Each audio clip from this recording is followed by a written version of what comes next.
In honor of Black History Month, News 12 introduces you to one woman who made her mark in Rockland County education and beyond. News 12's Diane Caruso has her story from Orangeburg. Until the bright day. While the civil rights movement was shaping our nation's history. And this was written on the 20th of July, 1960. Arlene Clinkscale was making her own as an educator in Rockland. I had never heard of Pearl River. I did not know how to get here.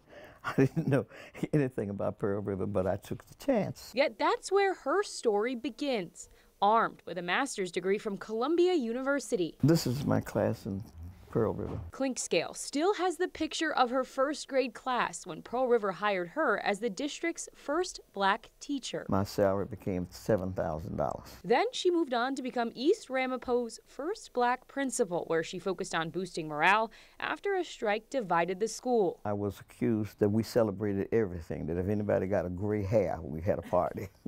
But it helped to bring the staff together because they started talking to each other. Then she became NIAC's superintendent of schools, making state history in the process.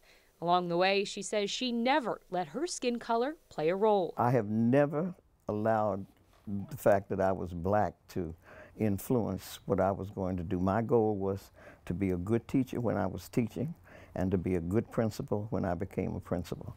And I felt that if I did those things, if there was any recognition to be given, I would get it.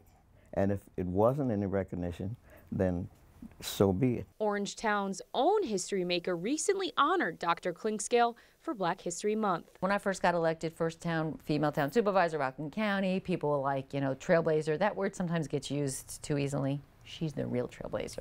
Years may have passed, but students have never forgotten Miss Clinkscale. And even now, when I meet students in Rockland County, and I meet them every now and then, and the one thing that they will say to me, Miss Clinkscale, you were tough, but you were fair. In Orangeburg, Diane Caruso, News 12. And Arlene Clinkscale wants everyone to remember this message is not where you start, it's where you end up.